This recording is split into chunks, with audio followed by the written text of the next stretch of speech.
ఆక్వారంగ అభివృద్ధి కోసం పశ్చిమ గోదావరి జిల్లాలో ప్రతిష్టాత్మకంగా చేపట్టిన ఆక్వా యూనివర్సిటీ నిర్మాణ పనులు ముందుకు సాగడం లేదు. గత వైసీపీ ప్రభుత్వ హయాంలో చేపట్టిన నిర్మాణ పనులకు బిల్లులు చెల్లించకపోవడంతో గుత్తేదారులు పనులు నిలిపివేశారు. కూటమి ప్రభుత్వం అధికారంలోకి రాగానే 10 కోట్ల రూపాయల నిర్మాణ బకాయిలను చెల్లించింది. పనులు పరుగులు పెట్టించేందుకు బడ్జెట్లో 20 కోట్లు కూడా కేటాయించింది. అయితే నిర్మాణ పనులు పునః ప్రారంభించే సమయానికి డిజైన్ సమస్య తలెత్తి పనులు మళ్లీ పడకేశాయి. పశ్చిమ గోదావరి జిల్లా నర్సాపురంలో ఆక్వా యూనివర్సిటీ నిర్మాణ పనుల పరిస్థితిపై మా ప్రతినిధి శ్రీనివాస్ గ్రౌండ్ రిపోర్ట్.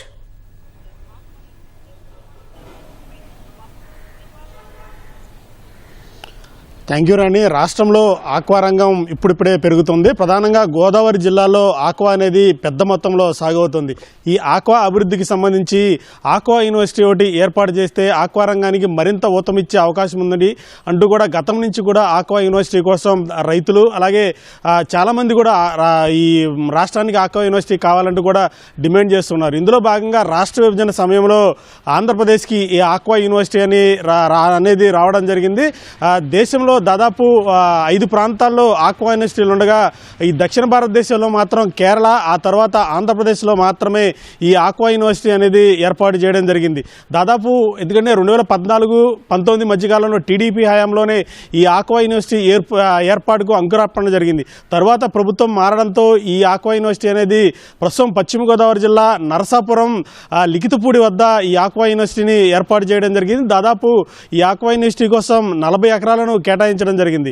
రాష్ట్ర వ్యాప్తంగా కూడా దాదాపు 6 కళాశాలలో ఈ ఆక్వా యూనివర్సిటీ కోర్సులకు సంబంధించి విద్యార్థులు డిగ్రీలు చదువుతున్నారు. అయితే రాష్ట్రంలో ఆక్వా యూనివర్సిటీ ఏర్పాటవుతున్న నేపథ్యంలో ఆ విద్యార్థులందరూ కూడా ఈ ఆక్వా యూనివర్సిటీలో పరిధిలోకి వస్తాము, తమ భవిష్యత్తు బాగుంటుందని ఎన్నో ఆశలు పెట్టుకున్నారు. అయితే ఈ ఆక్వా యూనివర్సిటీ ఏర్పాటులో ముందు నుంచి కూడా అనేక బాలారిష్టాలు ఎదురవుతున్న నేపథ్యంలో ఆక్వా యూనివర్సిటీ ఉంటుందా ఉండదా, అసలు ఏర్పాటవుతుందా అవధాన మీమాంసలు అటు రైతులు ఇటు విద్యార్థులు కూడా ఉన్నారు. ఎందుకంటే ఈ ఆక్వా యూనివర్సిటీ ఏర్పాటుకు సంబంధించి దాదాపు 40 ఎకరాలు స్థలం చూశారు. తొలుత 332 కోట్ల రూపాయలతో డిపిఆర్ని సిద్ధం చేసి 100 కోట్ల రూపాయలను పనులకు నిర్మాణం పేరుతో 100 కోట్ల రూపాయలను కూడా కేటాయించడం జరిగింది. అయితే గత ప్రభుత్వం అంటే వైసీపీ ప్రభుత్వం ఈ ఆక్వా యూనివర్సిటీ ఏర్పాటు విషయంలో చాలా నిర్లక్ష్యంగా వ్యవహరించిందంటూ కూడా ఇప్పటికీ రైతులు అలాగే విద్యార్థులు కూడా ఆరోపిస్తున్నారు. ఎందుకంటే కేంద్ర ప్రభుత్వం ఎంతో ప్రతిష్టాత్మకంగా ఈ ఆక్వా యూనివర్సిటీని ఏర్పాటు చేసిన క్రమంలో ఆ యూనివర్సిటీ నిర్మాణం చేసి అటు రైతులకు ఇటు విద్యార్థులకు కూడా ఆ సేవలు అందించాల్సిన యూనివర్సిటీ నిర్మాణాన్ని గత ప్రభుత్వం పట్టించుకోలేదు.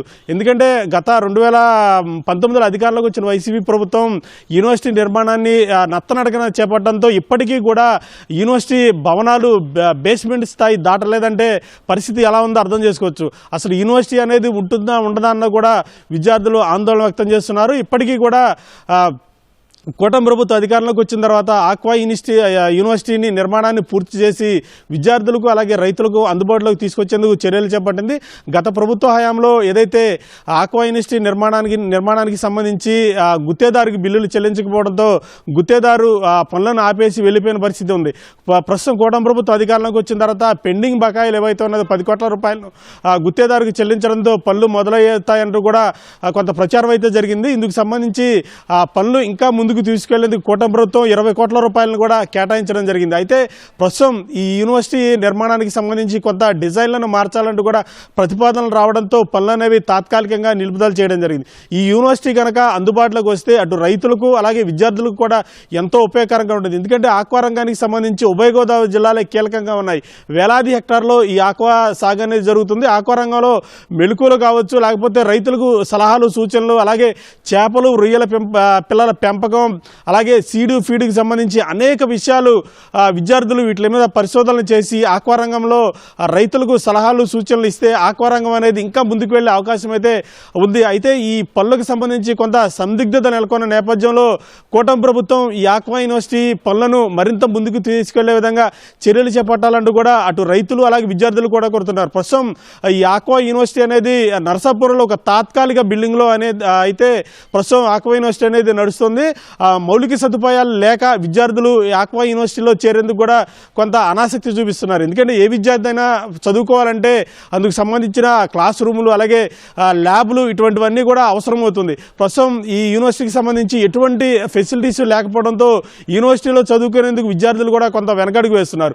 కూటమి ప్రభుత్వం ఈ యూనివర్సిటీని పూర్తి చేయాలన్న సంకల్పంతో ముందుకు వెళ్తుంది కాబట్టి మరింత ఫోకస్ పెట్టి ఈ యూనివర్సిటీని పూర్తి స్థాయిలో నిర్మాణం చేసి విద్యార్థులకు అందుబాటులోకి తీసుకురావాలంటూ కూడా అటు విద్యార్థులు కోరుతున్నారు. మరొకవైపు ఈ ఆక్వా యూనివర్సిటీ కనుక అందుబాటులోకి వస్తే కొత్త తరంగా ఆక్వా సాగు ఎలా చేయాలి ఏంటన్నది కూడా అంశాలను మాకు వివరిస్తారు. కాబట్టి ఈ ఆక్వా యూనివర్సిటీని త్వరితగతిన పూర్తి చేయాలంటూ కూడా రైతులు కోరుతున్నారు. కెమెరామెన్ రమణతో శ్రీనివాస్, సిటీ న్యూస్, నరసాపురం, పశ్చిమ గోదావరి జిల్లా.